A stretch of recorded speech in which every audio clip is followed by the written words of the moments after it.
Hey, this is Deep and you are watching English with Deep sir। तो फिर आइए एक बार एक नए लेसन के साथ glimpse of India. 5th chapter है फर्स्ट फ्लाइट का, ग्लिम्स ऑफ इंडिया, भारत की झलकियाँ। इसमें हम 3 पार्ट पढ़ेंगे। पहला पार्ट है अ बेगर फ्रॉम गोवा, गोवा से एक बेकर, बेगर नहीं बेकर, बेकर मतलब क्या होता है? पाव बनाने वाला व्यक्ति, सेकने वाला व्यक्ति। कोर्गो दूसरा पार्ट है कोर्गो का, और तीसरा पार्ट है टी फ्रॉम आसाम। तो ये तीनों पार्टों को हम कवर करेंगे। तो चलते हैं पहले पार्ट की ओर, a baker from Goa.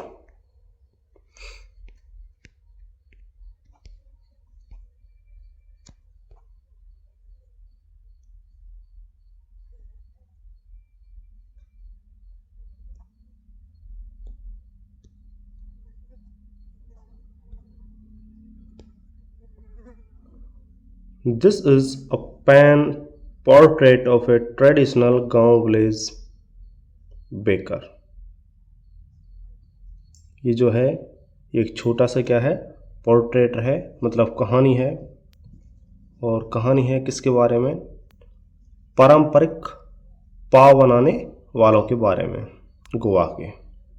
Who still has an important place in his society, जिसका आज भी समाज में क्या है, एक महत्वपूर्ण भूमिका है, महत्वपूर्ण स्थान है।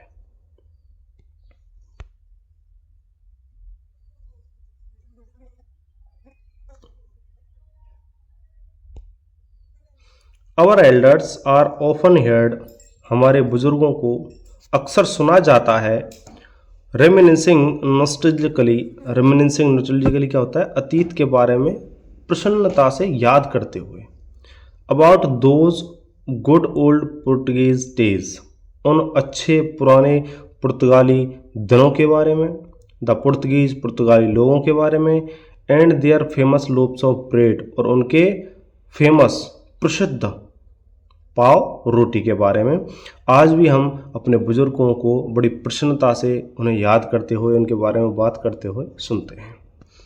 दोज ईटर्स ऑफ लोव्स, वो पाव खाने वाले लोग, माइट हैव वेनिस्ड, शायद गायब हो गए हैं, मतलब खत्म हो गए हैं।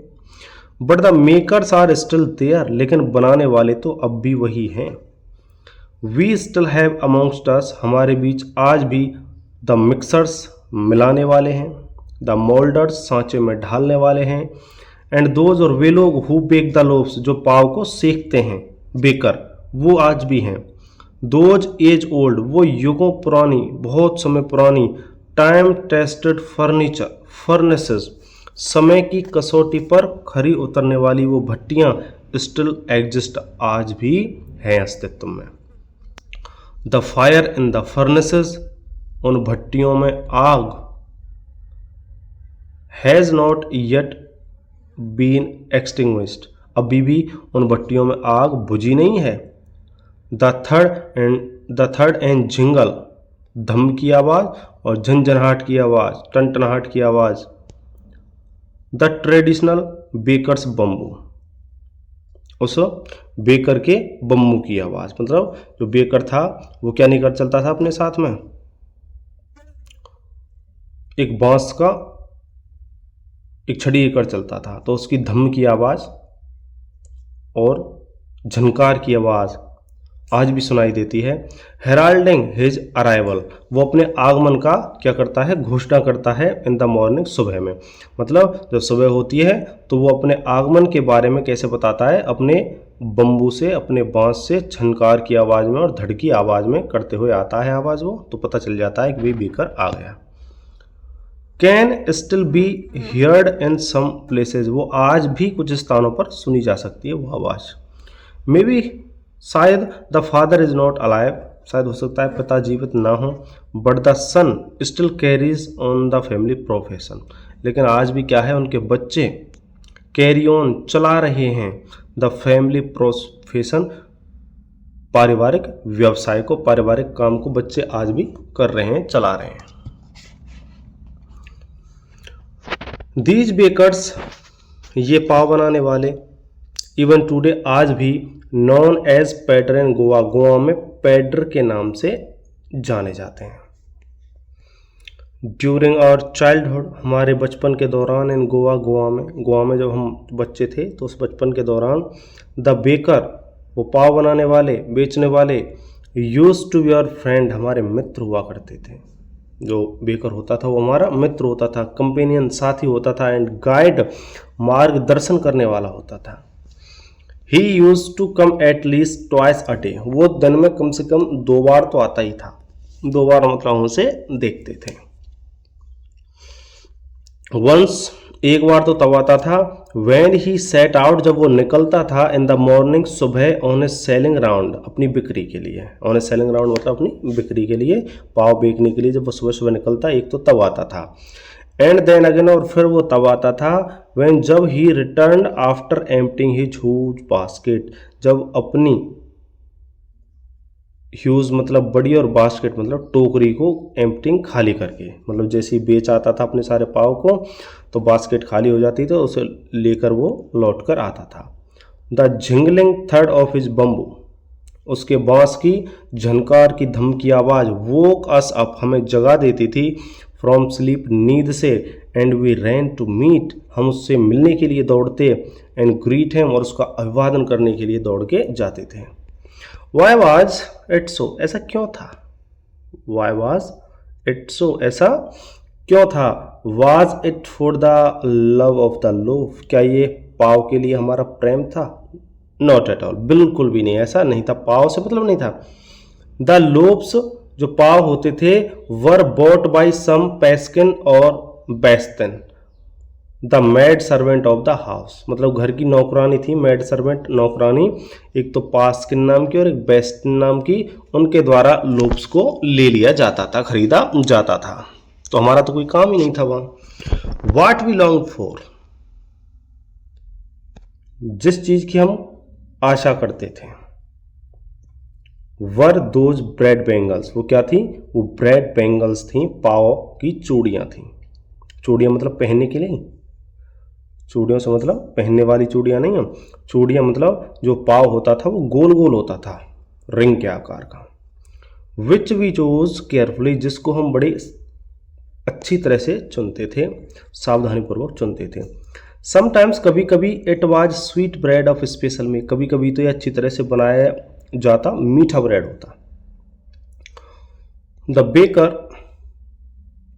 पाव बेचने वाला, मेड हिज म्यूजिकल एंट्री, वो अपनी संगीत में प्रवेश करता था, on the scene with the झंग झंग sound of his specially made bamboo staff, जो उसके पास बांस का क्या था, वो छड़ थी, उसके साथ, और धरती में जोर जोर से उसको मारता था, जिससे झन्न झन्न या धम की आवाज़ आती थी। तो इस प्रकार वो अपनी एंट्री लेता था, प्रवेश करता था। वन हैंड सपोर्टेड, एक हाथ तो उसका सहारा देता था, द बास्केट, टोकरी को, ऑन हिज हेड, जो उसके सर पर होती थी, मतलब उसके सर पर एक टोकरी होती थी, उसको एक हाथ से पकड़े रहता था। एंड द अदर, और दूसरा हाथ, बैंग्ड द बम्बू, उस बांस को बजाता, ऑन द ग्राउंड, धरती पर जोर जोर से मारकर। He would greet the lady of house, वह घर की मालकिन औरत का जो ग्रीट, अभिवादन करता था, विद गुड मॉर्निंग, सुप्रभात कह के करता था, मतलब जैसे ही मिलता सबसे पहले राम राम नमस्कार गुड मॉर्निंग करता। एंड देन, और फिर, प्लेस हिज बास्केट, अपनी टोकरी को रख देता था, ऑन द वर्टिकल बम्बू, सीधे खड़े हुए बांस पर। विकेट्स, हम बच्चों को, वुड बी पोस्ट असाइड, धक्का देकर असाइड कर दिया जाता, एक तरफ कर दिया जाता। विद अ माइल्ड रिबूक, एक हल्की सी डांट के साथ, फटकार के साथ। माइल्ड रिबूक क्या होता है? हल्की सी डांट।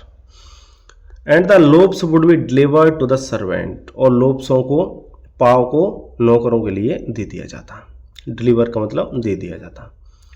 But we would not give up, लेकिन हम भी ठीक थे, हार मानने वाले नहीं थे। गिव अप का मतलब क्या होता है? हार मानना। नॉट गिव अप, हार नहीं मानना, हम हार नहीं मानते थे।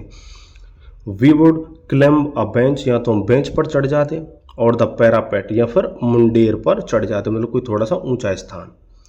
एंड पीप, और झांकते थे, इनटू द बास्केट, टोकरी में, समहाउ, जैसे तैसे करके, हमारा जैसे बस चलता वैसा हम करते। I can still recall the typical fragrance of those loaves. मुझे आज भी वो फ्रेग्रेंस, वो सुगंध क्या है, याद है, आज भी याद है उन पाव की। लोब्स फॉर द एल्डर्स, अब बड़ों के लिए क्या होते थे, लोब्स होते थे, पाव होते थे। And bangles for the children, और जो चूड़ियाँ होती थी पाव की वो बच्चों के लिए होती थी। Then we did not even care, फिर तो हम परवाह भी नहीं करते थे, टू ब्रश अवर टीथ, हमारे दांतों पर मंजन करने की, और वॉश अवर माउथ, या फिर अपने मुंह धोने की, प्रॉपरली उचित रूप से। और जैसे ही पता चलता कि भाई ये आ गई हैं, बेंगल्स आ गई हैं, तो फिर हम परवाह नहीं करते थे, ना मुंह धोए, ना हाथ, ना ब्रश किया, बस खाने बैठ जाते थे। एंड वाई शुड बी, और हमको करना भी क्यों चाहिए, हम परवाह क्यों करें।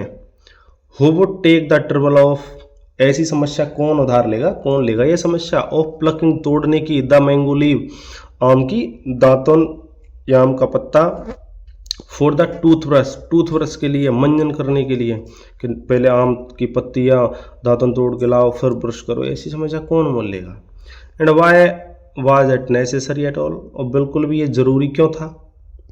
The tiger never brushed his teeth, tiger ने तो कभी अपने दांत साफ नहीं किए, कभी ब्रश नहीं किया उसने। हॉट टी, गर्म चाय, could wash and clean up everything so nicely. After all, आखिरकार जो गर्म चाय होती थी ना, वो सब कुछ बड़ी अच्छी तरह से साफ कर देती थी। आइए आगे चलते हैं। मैरिज गिफ्ट्स, जो शादी के उपहार होते थे, और मीनिंगलेस, वो क्या हैं, अर्थहीन हैं, विदाउट द स्वीट ब्रेड, मीठे ब्रेड के बिना, नॉन एज द बोल, जिसको बोल के नाम से जाना जाता था। तो ध्यान रखें, शादी के समय पे एक मिठाई बनाई जाती थी, ब्रेड, जिसको बोल कहते थे, तो स्वीट ब्रेड को क्या कहते थे, बोल। जस्ट एज, ठीक वैसे ही, अ पार्टी और ए फीस्ट, चाहे कोई पार्टी हो या कोई दावत हो, फीस्ट मीन्स क्या होता है, दावत, loses its charm without bread, वो भी बिना ब्रेड के तो अपना आकर्षण ही खो देते थे। Not enough can be said to show, not can be said to show, ये दर्शाने के लिए ये काफ़ी कुछ नहीं कहा जा सकता कि how important a baker can be for a village, कि एक गांव के लिए एक बेकर कितना महत्वपूर्ण हो सकता है। तो और भी देखते हैं आगे। The lady of the house, जो घर की मालकिन होती, must prepare sandwich,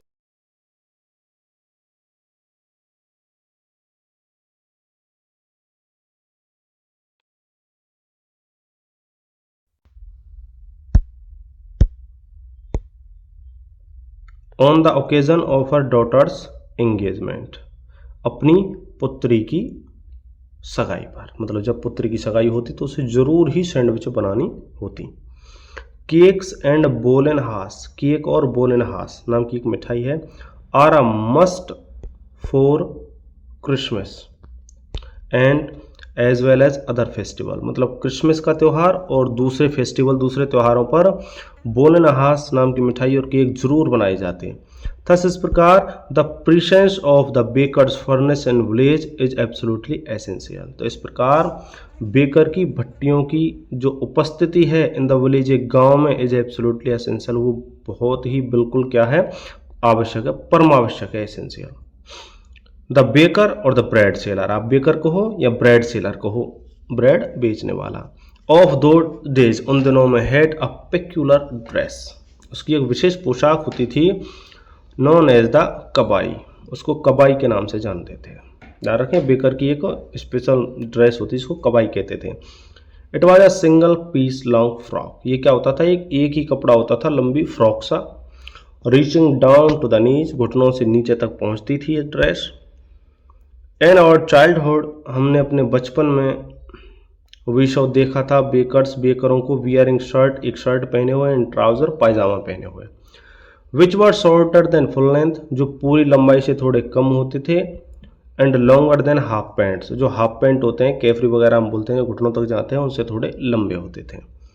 even today, आज भी, एनीवन, कोई भी व्यक्ति, who wears a half pant, जो हाफ पैंट पहनता है, which reaches just below the knees, जो केवल घुटनों के नीचे तक पहुंचता है, इनवाइट्स द कमेंट, वो इस टिप्पणी को आमंत्रित करता है that he is dressed like a pader, कि उसने एक पैडर की तरह की पोशाक पहने हुए है। मतलब आज भी कोई यदि ऐसी पोशाक पहने हुए दिखता है तो उससे आज भी यही कहा जाता है कि उसने पैडर की जैसे पोशाक पहन रखी है। The baker usually collected his bills, तो जो बेकर होते हैं वो सामान्यतः अपने बिलों को एकत्रित करते थे at the end of the month, महीने के अंत में अपना भुगतान करते थे, पैसे लेते थे। मंथली अकाउंट्स, महीने का लेखा जोखा यूज टू बी रिकॉर्डेड, अंकित किया जाता था ऑन सम वॉल, किसी दीवार पर, इन पेंसिल से, तो वो लिखते थे कागज़ पर नहीं, दीवार पर लिखते थे लेखा जोखा। Baking was indeed a profitable profession in the old age, baking मतलब सेकना, पाव बनाना, इंडीड वास्तव में, प्रॉफिटेबल लाभकारी, प्रोफेशन मतलब काम, व्यवसाय। तो जो बेकिंग था वो वास्तव में पुराने दिनों में एक लाभकारी व्यवसाय था। The baker and his family never stop, ना तो बेकर ना उसका कोई परिवार कभी भूख से नहीं मरा। He his family and his servant, वह, उसका परिवार, उसके नौकर, ऑलवेज लुक्ड हैप्पी, हमेशा खुश दिखाई देते थे, एंड प्रॉस्पर्स, और हमेशा समृद्ध दिखाई देते थे। देयर प्लम फिजिक, उनका गोल मटोल शरीर, प्लम्प मतलब गोल मटोल कह सकते हैं या गदराया हुआ कह सकते हैं, फिजिक मतलब शरीर, संरचना। वाज एन ओपन टेस्टिमोनी, ये खुला प्रमाण है, टेस्टिमोनी प्रमाण, टू दिस, इस बात का, इवन टुडे, आज भी, एनी पर्सन, कोई भी व्यक्ति, with a jackfruit like physical, यदि उसका शरीर की जो बनावट है, अपीरेंस मतलब बनावट, वो कटहल के फल जैसी है, मतलब गोल मटोल है, अच्छा खासा शरीर है, is easily compare to a baker, तो आसानी से उसकी तुलना एक बेकर से की जाती है।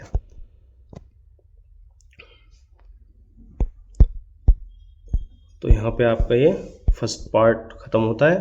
तो नेक्स्ट पार्ट देखने के लिए अगली वीडियो तक बने रहिए।